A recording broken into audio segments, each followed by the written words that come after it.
Hola amigos y amigas de la olla Sazón Pública, este espacio de la Red de la Diversidad que por este tiempo también se emite a través de las plataformas virtuales y digitales, así como por canal abierto. Y este espacio que es para conversar sobre distintos temas, para profundizar sobre ellos, para tener elementos para que cada uno de nosotros y cada una de nosotras saque sus propias conclusiones, porque como solemos decir siempre aquí en la olla Sazón Pública, aquí no compartimos verdades únicas, compartimos voces, aportes para el debate, para la conversación, para que cada quien saque sus propias conclusiones. Y hoy en la olla Sazón Pública nos vamos a encontrar con un amigo de hace varios años ya. Él es economista ecuatoriano, ha trabajado durante muchísimos años ya desmontando las lógicas del extractivismo, las lógicas del capitalismo global dominante y aportando alternativas más allá del desarrollo en los debates continentales y en el mundo entero. También ha tenido tareas en la función pública, ha sido ministro de Energía y Minas y por eso le permite también conocer de cerca esos temas y esos debates en los países, o ha sido también fundamental presidente de la Asamblea Constituyente en Ecuador. Estoy hablando de Alberto Acosta. Alberto, un gusto tenerte en la olla Sazón Pública porque además te sabemos un amigo de años acompañándonos en estos caminares y en estos trayectos. El gusto es mío, Mario. No solo el gusto, sino el honor y la satisfacción de poder compartir con ustedes algunas reflexiones en clave de construir alternativas, de entender el mundo que vivimos y no difundir verdades reveladas. En eso coincido contigo plenamente. Apenas podemos aportar con reflexiones, con ideas y con preguntas, generar dudas más que certezas. Alberto, tu trabajo en economía ligado a otros campos, porque hay que mirar las cosas más integralmente y relacionadas, nos permite tener el tema de profundización de hoy, entender un poco ese sistema económico mundial y cómo eso se vincula con nuestra vida cotidiana y cómo desde ahí podemos ir tejiendo también propuestas alternativas. Cuéntanos un poco, ¿cómo entender, para la gente que nos acompaña en el programa, cómo entender el sistema económico mundial? ¿Cómo funciona? ¿Cómo se acomoda? ¿Qué sucede? ¿Cuáles son sus prioridades? Cuéntanos un poco sobre esto, Alberto. Bueno, el sistema económico mundial está tremendamente ligado a la evolución de lo que podríamos decir es la civilización del capital, el capitalismo como una civilización. Como decía Joseph Schumpeter, un economista austríaco, no necesariamente contrario al capital, es una civilización, un sistema de valores, la civilización de la desigualdad. Una civilización que vive de sofocar la vida. Anoto ya un pensamiento de un filósofo ecuatoriano, Bolívar Echeverría, cuando decía que el capitalismo vive de sofocar la vida del ser humano por el lado del trabajo y la vida de la naturaleza, diríamos en nuestro caso concreto, sobre todo por el lado de los extractivismos. Ese capitalismo mundial, esa economía global es una de las causas de los problemas. ¿Por qué? Porque se ha ido acelerando cada vez más el ritmo de acumulación de capital y esto está provocando tremendas distorsiones. Thomas Piketty, un economista francés joven de mucho renombre en la actualidad, presenta un par de cifras que me parecen importantes. Por un lado dice, la economía mundial en los últimos 200 años ha crecido a un ritmo promedio de más o menos 2% anual. La economía global, 200 años, creciendo al 2% anual. Y esto contrasta él con el crecimiento de lo que sería la economía financiera especulativa y toma como referencia un promedio que serían las tasas de interés que establece estarían en un 4.5%. Y ahí nos plantea él ya una disyuntiva muy grande, una ruptura, un divorcio entre la economía productiva y la economía especulativa. Y yo anotaría que hay que incorporar una tercera variable, que es la capacidad de recuperación de la madre tierra, la resiliencia, como se dice actualmente, que es muy inferior a ese 2% de crecimiento de la economía mundial. Entonces, estas tres velocidades ocasionadas por este sistema que se ha ido divorciando de los equilibrios ecológicos, nos está conduciendo a situaciones cada vez más complejas y violentas. Y aterricemos eso en lo que es el impacto en la cotidianidad.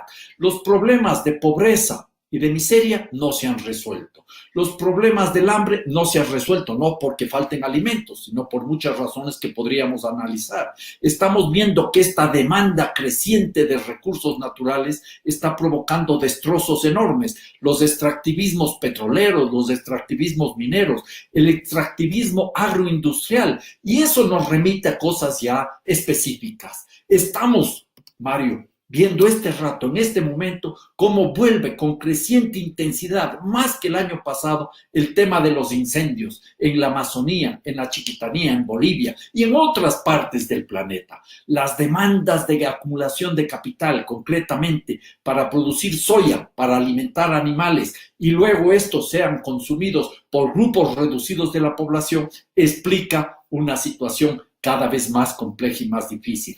Tenemos otro tema que se mide perfectamente con una sola cifra. China, en 3 años, 2011, 2012, 2013, consumió 6.515 millones de toneladas de cemento en su país. 6.515 millones de toneladas de cemento. Una cantidad enorme, diría alguno. No podemos quizás imaginarnos, pero para tener un punto de referencia. 6.515 millones de toneladas de cemento consumidos en 3 años por China equivalen a lo que consumieron los Estados Unidos en todo, no equivalen, superan 1.5 veces a lo que consumieron los Estados Unidos en todo el siglo XX. Entonces, este ritmo tan brutal está provocando destrozos ambientales increíbles, deforestación, pérdida de biodiversidad, y así tenemos que los problemas sanitarios, las pandemias en los últimos años se explican por razones zoonóticas. La destrucción del hábitat es la que explica, por ejemplo, el coronavirus o COVID-19. Y de ahí vamos viendo que el problema es más grave, porque los poderosos del mundo quieren retornar a la misma senda, a la normalidad, yo diría a la anormalidad causante de tantos problemas.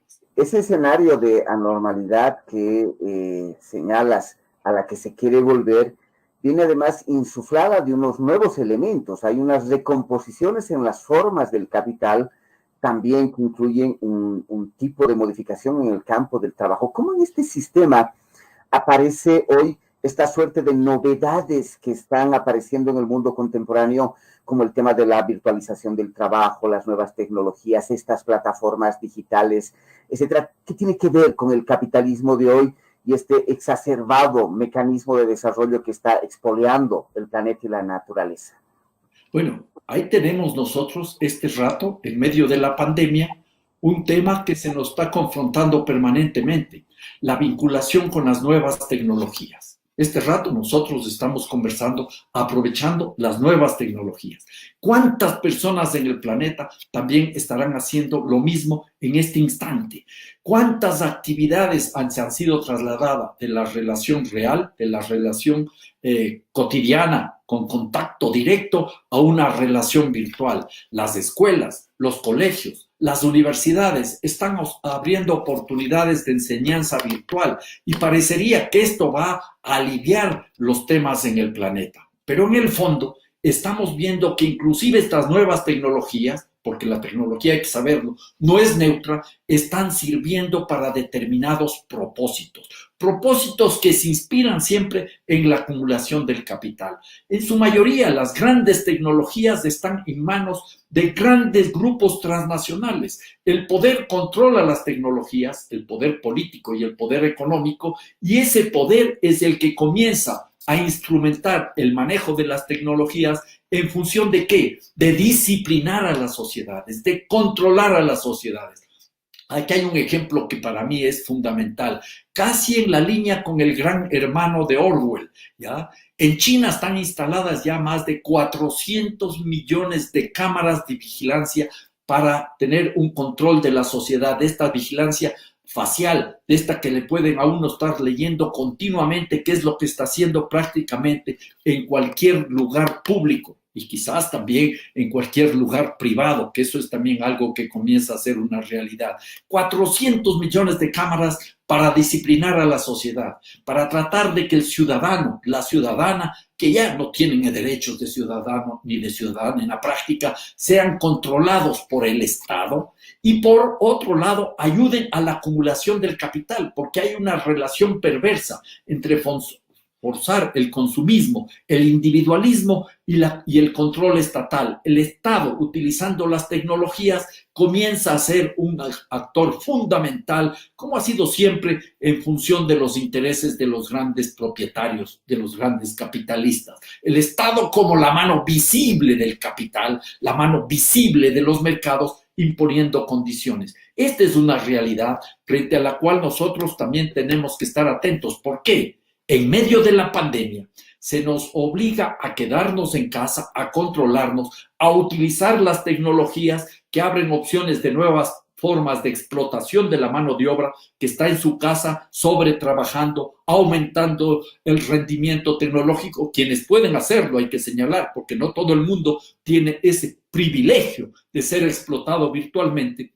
Y por otro lado, nuestros gobiernos, tentados por la posibilidad del control tecnológico, comienzan a emular a China. Por eso sostengo yo que es peligroso lo que estamos viviendo.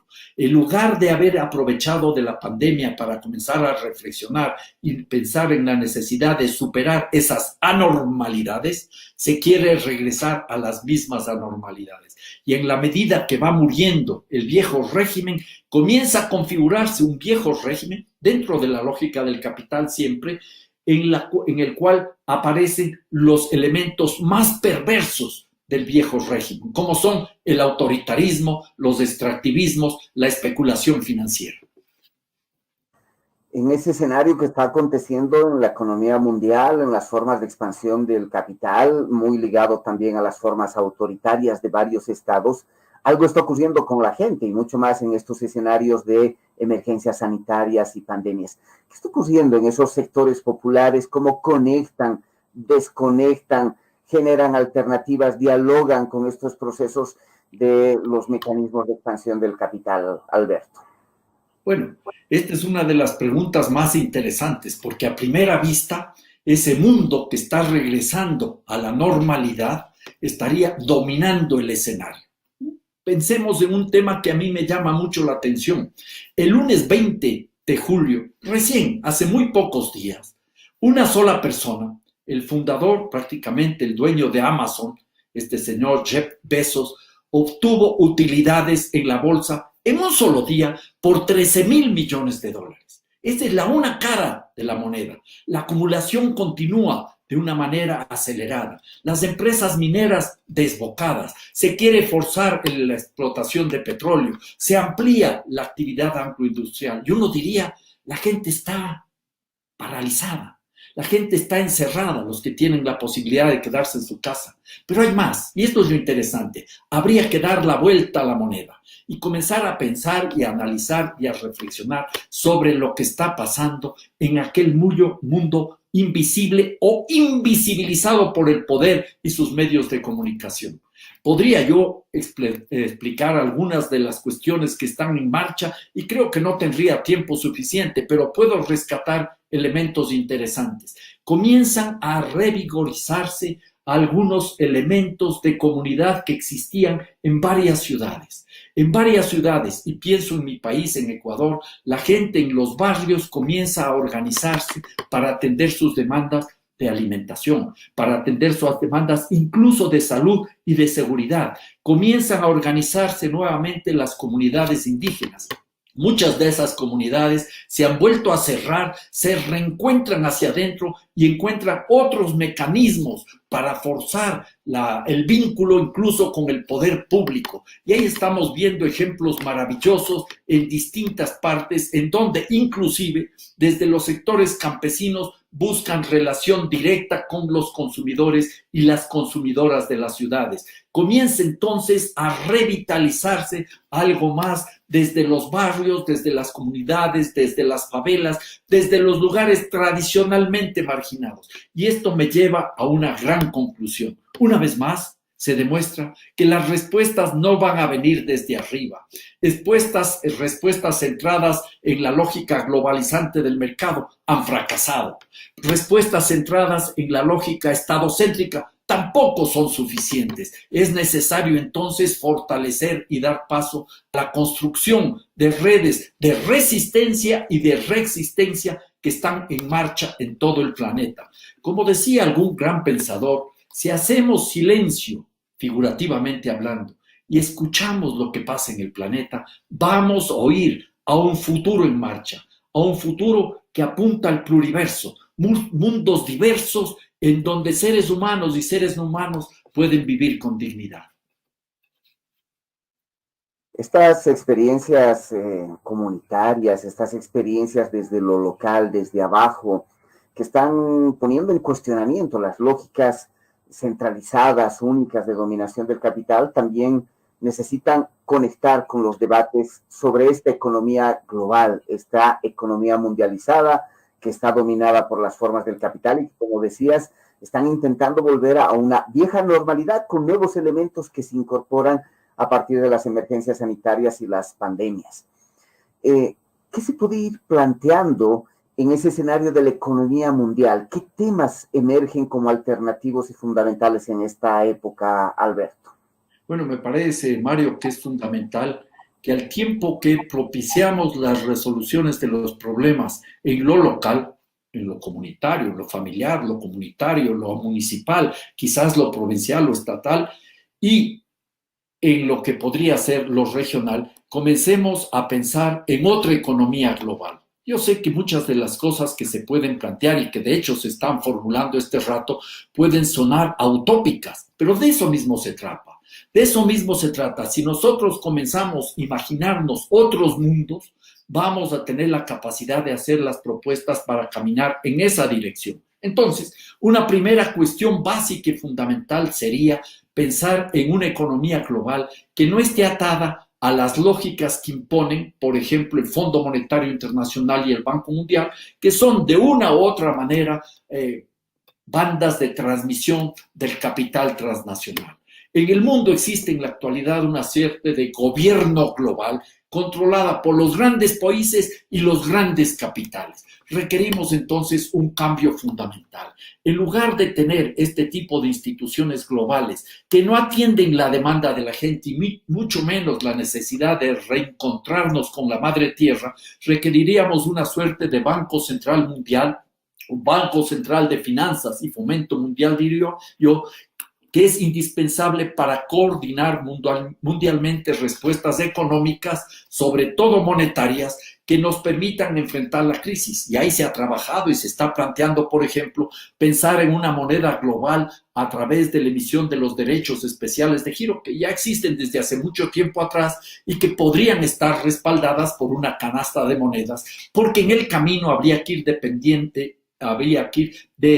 debilitando aquel dominio que existe de pocas monedas globales, como el dólar, como puede ser el euro, como podría ser el yuan o cualquier otra moneda de alcance global. Entonces habría que ir haciendo lo posible para que desaparezcan estos organismos como el Fondo Monetario Internacional, el Banco Mundial, y sustituirle por esta institución especializada, un Banco Central Mundial controlado por Naciones Unidas. Yo sé que hablar de Naciones Unidas es complicado porque es un organismo que tiene muchas dificultades y muchas falencias.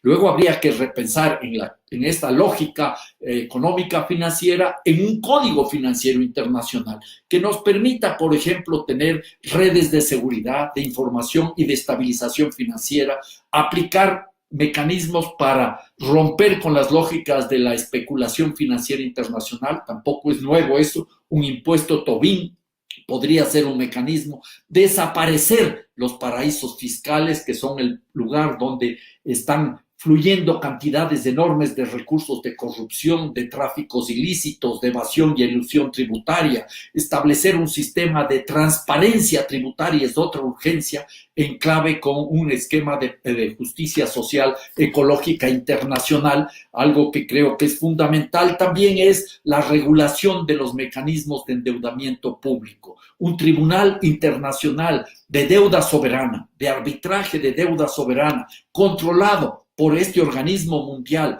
y además con participación de la ciudadanía que intervendría en auditoría ciudadana, podría ser un mecanismo. Y esto se tendría que ir contemporizando, se tendría que ir coordinando con una transformación del sistema económico de comercio mundial. La Organización Mundial de Comercio es también una de las corresponsables de los problemas que vivimos.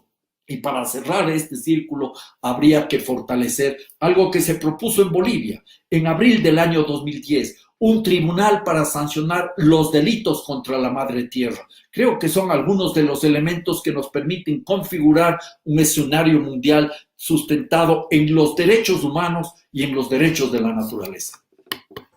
Voy a volver sobre estas propuestas globales conectadas con un elemento que planteabas antes de estas alternativas y experiencias que están surgiendo en el terreno de lo local, de lo comunitario, de lo territorial.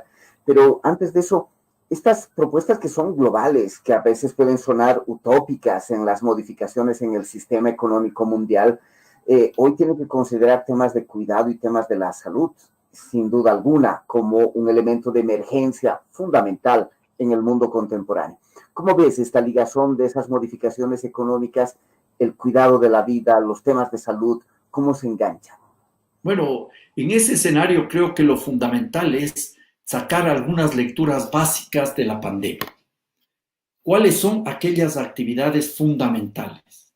La acumulación del capital, estamos viendo que está conduciéndonos a una suerte de catástrofe generalizada, al menos para la mayoría de la población. Entonces, a mí me parece que deberíamos plantear una reflexión que nos permita organizar la vida desde tres paradigmas que a mi juicio son básicos y fundamentales. El paradigma amplio del cuidado, o hablemos de los cuidados en primer lugar. El paradigma amplio del reparto, distribución, que pone en el centro la equidad y la igualdad.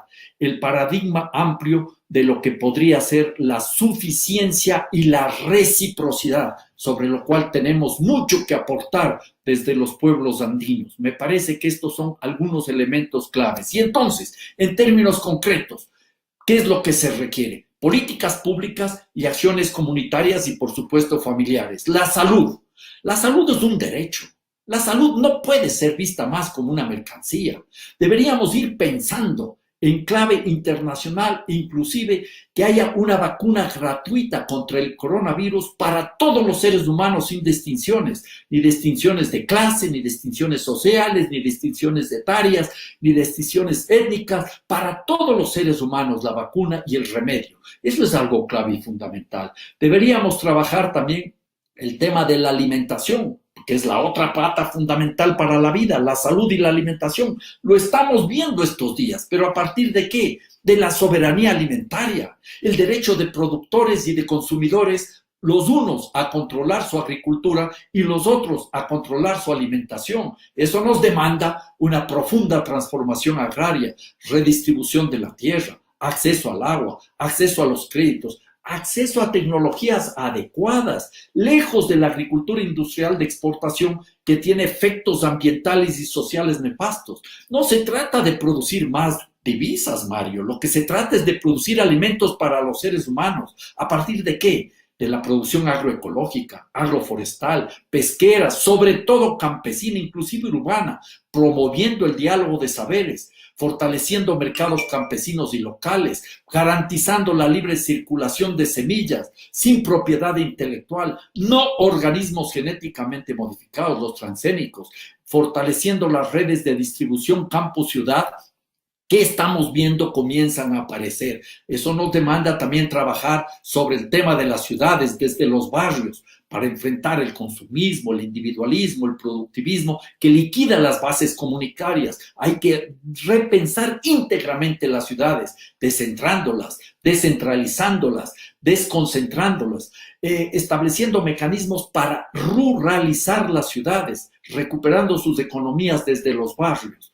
Y en términos del reparto o distribución, que sería el tercer punto, creo que hay algunas opciones de corto plazo. Y aquí me permitiría, Mario, recomendar la lectura de un manifiesto que fue formulado desde este grupo que se llama el Pacto Ecosocial del Sur, del cual formamos parte, en donde se están instrumentando algunas de estas reflexiones que surgen desde los movimientos sociales. Podemos haber sido algunas personas las que suscribimos inicialmente este documento que está despertando mucho entusiasmo, pero lo que hicimos fue interpretar, leer, transcribir en la práctica lo que viene de distintos sectores. Y entonces hay en términos muy concretos, si la salud es un derecho humano, también la alimentación es otro derecho humano, la vivienda es otro derecho humano, y un cuarto punto en la misma clave es el tema de los ingresos. Y se habla entonces de una renta básica universal permanente sin condiciones como un primer paso para tener otra forma de organizar la vida. Y naturalmente,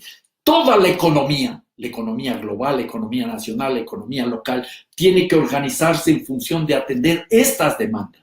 El ser humano tiene que ser el punto fundamental de la economía, pero el ser humano viviendo en armonía con la madre tierra.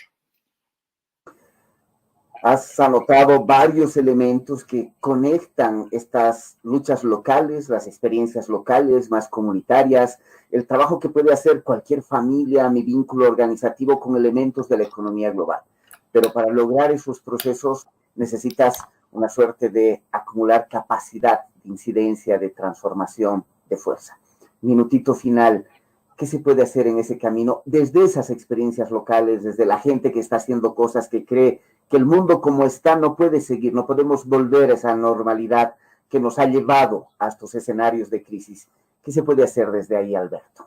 En primer lugar, tratar de entender qué es lo que está pasando. Esta es una crisis mayúscula, esta es una crisis multifacética, esta es una crisis que ya tiene rasgos de civilizatoria, pero esta es una crisis que no se va a resolver con más de lo mismo, porque más de lo mismo en la actualidad será más de lo peor. Y un punto adicional y clave, no podemos esperar a que nuestros gobernantes cambien y entonces sí vamos a tener la oportunidad de encontrar otros rumbos. No, tenemos que organizarnos desde las comunidades, en el campo, en las ciudades, recuperando o construyendo esquemas comunitarios en todos los ámbitos, para la salud, para la alimentación, para generar ingresos mínimos. Hay ejemplos de la renta básica universal en una comunidad en Brasil, en Maricá, donde se está tratando de trabajar en ese sentido. Es un municipio cerca de Río de Janeiro. Y hay muchísimos otros ejemplos. Inclusive se podría pensar en la necesidad de multiplicar el tema de las monedas locales. ¿Para qué? Para que se garanticen mecanismos de autocontrol, autosuficiencia y de construcción democrática de sociedades democráticas, como recomendaba ese gran pensador y amigo ya fallecido hace un par de años, Aníbal Quijano. La tarea está en nuestras manos, pero no perdamos de vista la necesidad de dar respuestas concretas aquí y ahora a los problemas cotidianos, de la necesidad de ir construyendo en base a las utopías. Y en los Andes tenemos muchas utopías, como el buen vivir o el vivir bien, Suma Causay o Suma Camaña, Ñandareco o Tecoporá, como sean los nombres que utilizan los pueblos indígenas. Hay mucho que aprender de nuestros pueblos indígenas y hay que proyectarnos en clave de pluriverso. Muchísimas gracias, Alberto, por estar en La Olla Sazón Pública. Gracias por compartir con la Red de la Diversidad, con Guaynatambo y con la gente en Bolivia, pero también en el continente y en el mundo. Agradecido nuevamente tus palabras finales y de despedida para cerrar La Olla Sazón Pública. Bueno, el que tiene que agradecer soy yo. El que está honrado y satisfecho de haber podido compartir algunas reflexiones contigo, Mario, soy yo. Les agradezco y les invito a que sigamos pensando en otros mundos posibles, que es la única manera de dar realidad y sentido histórico a nuestras luchas.